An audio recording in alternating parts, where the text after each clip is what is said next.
bàbá wa Imam àgbà ìlú Ogbomọṣọ kọ́lọ́run ọba àlekí ọlá kó bá wa pẹ̀lú yín. Ọgbọ́n ìmọ̀ àti òye eléyìí tẹ́ fi darí àwọn mùsùlùmí ìlú Ogbomọṣọ tí Islam ó fi ní lọ síwájú àbí Olúwa ẹlẹ́dàá wa kó dákun kó ṣe fún yín. Ẹ kú iṣẹ́ takuntakun, ẹ kú gbìyànjú. Àwa nífẹ̀ẹ́ yín nítorí Ọlọ́run, a nífẹ̀ẹ́ yín nítorí Ànábì wa Muhammad sallallahu alaihi wasallam. A nífẹ̀ẹ́ yín nítorí Islam, a nífẹ̀ẹ́ yín nítorí ìjọmọ ìyá, a sì nífẹ̀ẹ́ yín nítorí òdodo tẹ́ dúró tì. Tí à ń bẹ Olúwa ẹlẹ́dàá wa kó dákun kó má ba ìfẹ́ náà jẹ́ láàrin wa. Naam, mo wá rí fídíò kan tí ọmọkùnrin tí wọ́n ń pè ní Saboyaro yìí tó ti ń sọ pé ẹ pè òun, àwọn jọ sọ̀rọ̀ láàárọ̀, àwọn jọ sọ̀rọ̀ lọ́sàn-án, àwọn jọ sọ̀rọ̀ lálẹ́. So fídíò yẹn ó really fall hand me honestly. Nǹkan kan ni mo fẹ́ jẹ́ kẹ́ gbọ́ yé.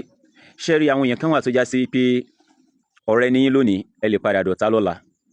Àwọn èèyàn kan wà tó já sí pé tẹ́ bá ti jọ ń ṣe ọ̀tá, ẹ jẹ́ ṣe ọ̀tá ntẹ́ fi kú ni, ẹ ní dọ̀rẹ́ láíláí. Bẹ́ẹ̀ làwọn èèyàn kan wà tó já sí pé ẹ kàn jí ọ̀tá fúngbà díẹ̀ ni, torí ẹ̀ta bá ń jà ká mọ̀ jàjà díjú. So tó bá padà yá, yóò á padà dọ̀rẹ́. Now kí ni nǹkan tí ó lè mú ẹni tí èèyàn jọ ń ṣọ̀tá padà di ọ̀rẹ́? Bóyá ọ̀rọ̀ tó ṣe bí ọ̀rọ̀ tí ò ní ṣe pẹ̀lú ọ̀rọ̀ ẹ̀sìn, àbí ẹni tó jẹ́ pé ó rẹ́dì láti sọ tọwọ́ rẹ̀ lẹ̀, bóyá nínú àwọn tó ń bẹ̀sìn Ọlọ́run ọba jẹ́ tó jẹ́ pé ó wá ronú pìwàdà, a lè padà jọ dọ̀rẹ́. Ṣùgbọ́n àwọn èèyàn kan ń bẹ tó jẹ́ pé wọ́n á rẹ́dì láti sọ tọwọ́ wọn lẹ̀ o, ẹ̀yin ò nídìí láti wojú rí wọn o. Wọn ní nǹkan kan tí wọ́n lè dá ṣe fún yín, àwọn kan ní wọ́n fún yín lẹ́mìí tẹ̀ mí, àwọn kan ní wọ́n ní ilé tẹ̀ ń gbé, Ọlọ́run ti kẹ́ ẹ̀yin náà. Ipò tọ́lọ́run ọba sì tò yín sí, ẹ máa ríra yín bẹ́ẹ̀, ẹ máa ríra yín, ẹ máa bìlítù ara yín. Ọlọ́run kẹ́ yín kọjá kẹ́ wá explain ara yín fáwọn èèyàn kan tó já sí pé bẹ́ẹ̀ ṣàlàyé ara yín látòní dọ́là náà tẹ́lẹ̀. Àbòsí yín tí wọ́n ṣe kò ní jẹ́ kí wọ́n rí òdodo látara yín. Kò lọ́rọ̀ yí pé àwùlẹ̀ ń ṣàlàyé ọ̀rọ̀ kankan nu, àwọn èèyàn dìídì lábòsí personality wọn lọ́tọ̀ ni. So àbúrò wa máa ṣàlàyé ara yín fẹ́ nìkan wípé báyìí báyìí lọ́rọ̀ ṣe rí. Ṣé àwọn èèyàn tí wọ́n mú yín lọ sọ́dọ̀ principal wọn tí wọ́n dẹ̀ ṣe tẹ́ lọ bẹ̀bẹ̀, wọ́n dẹ̀ tún dọ́gbọ́n ṣe fídíò ní kọ̀kọ̀ débi wípé at the end of the day wọ́n padà wá ń lo fídíò yẹn against yín. Àwọn ọmọ tó ṣẹlẹ̀ nínú fídíò yẹn náà, ìgbà tí mi rí fídíò yẹn ara mi bù máa sọ gan honestly wípé bóun ni bàbá yóò ṣe ṣòdodo níta tí wọ́n padà lọ́mọ bá wọn pípù inú ilé. Ṣé kí wọ́n bá bínú ni? Ẹni tí ó bá bínú ẹ jẹ́ kó bínú náà. Ọ̀rọ̀ òdodo lọ̀rọ̀ tí ń bẹ ńlẹ̀ yìí náà. So ìgbà tí mi wá rí ọ̀rọ̀ yẹn, mo wá pe àbó ìmọ̀ràn pé ṣé ọ̀rọ̀ ṣé àìlè ò ṣe ṣé àìlè tí Imam sọ lẹ́yìn mẹ́ta ni Imam padà lọ ń bẹ̀ wọ́n yìí.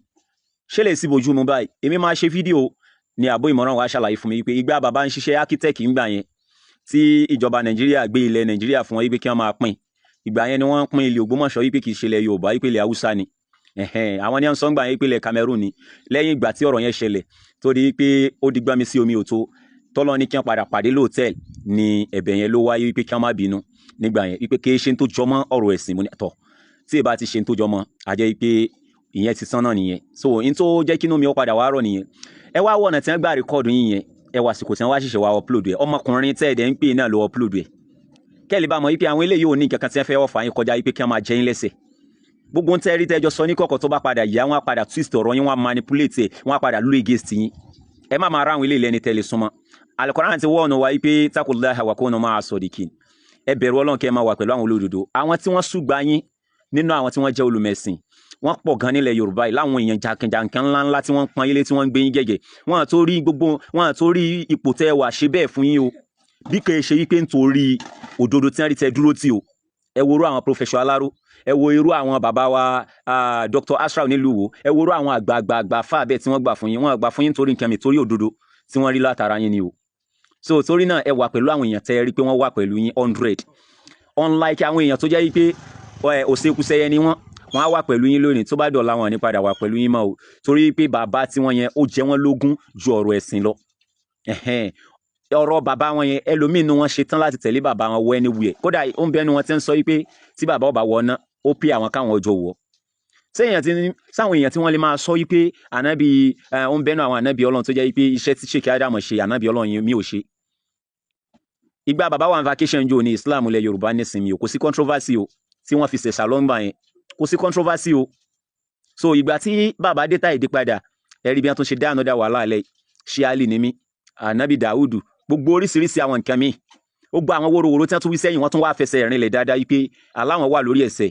Àìmọye àdáparọ́ kéèyàn sọ wípé àwọn Amẹ́ríkà tí wọ́n create ISIS, tí wọ́n create Al Jazeera, tí wọ́n create Boko Haram, àwọn náà ni wọ́n create Wahhabiyya. Wá sí ń bí ẹ́ lérè wípé terrorism group wo ni ó ń jẹ́ Al Wahhabiyya.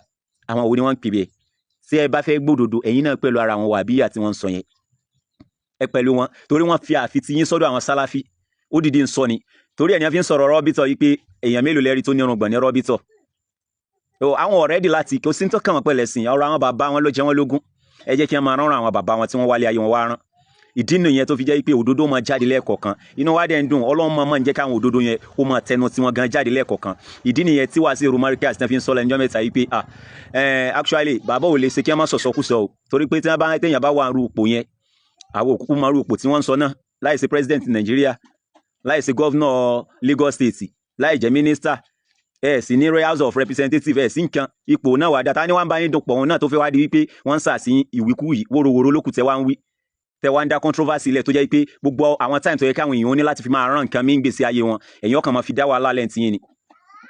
wọ́n wá ní téèyàn bá wà ń rúpò yẹn kò sọ́gbọ́n kí wọ́n máa ṣàṣìyàn tí wọ́n bá dẹ̀ ṣàṣìyàn tí ọba rán yàn wóróworó lè yàn ọmọ wí so ara àṣàṣì náà lọ ràn wọn tó mú wọn tí wọ́n fi ń wí wóróworó tí wọ́n wí yẹn so ẹ̀yin ẹ fẹ́ra yín sípò tọ́lọ́run bá tó yín sí o ẹ má gbẹ̀tàn jẹ ẹ má compromise rárá ẹ má jẹ́ káwọn eléyìí gbé yín sábẹ́ ẹnìkan ẹ má jẹ́ kẹ́nìkan gbé torí pé ẹjọ́ ọmọ Marikasi àbí ìyẹn kan ọmọ Marikasi kọ́ ní ọlọ́run obìnrin léèrè tó bá dálé kíyàmá o pé ojú ọmọ Marikasi ọba ọjọ́ bàbá wọn kọ́ lọ́lọ́run fẹ̀sìn rán o ànábì lọ́lọ́run fẹ̀sìn rán o tá a bá kẹ́kọ̀ọ́ ẹ̀sìn Islam níbì kan tí ọba yé wa tó á lọ kọ́ńbò mi torí náà ẹ má gbẹ̀tàn jẹ látara àwọn eléyìí kọ́lọ́run ọba àlekíọ́lá kó bá wa pẹ̀lú yín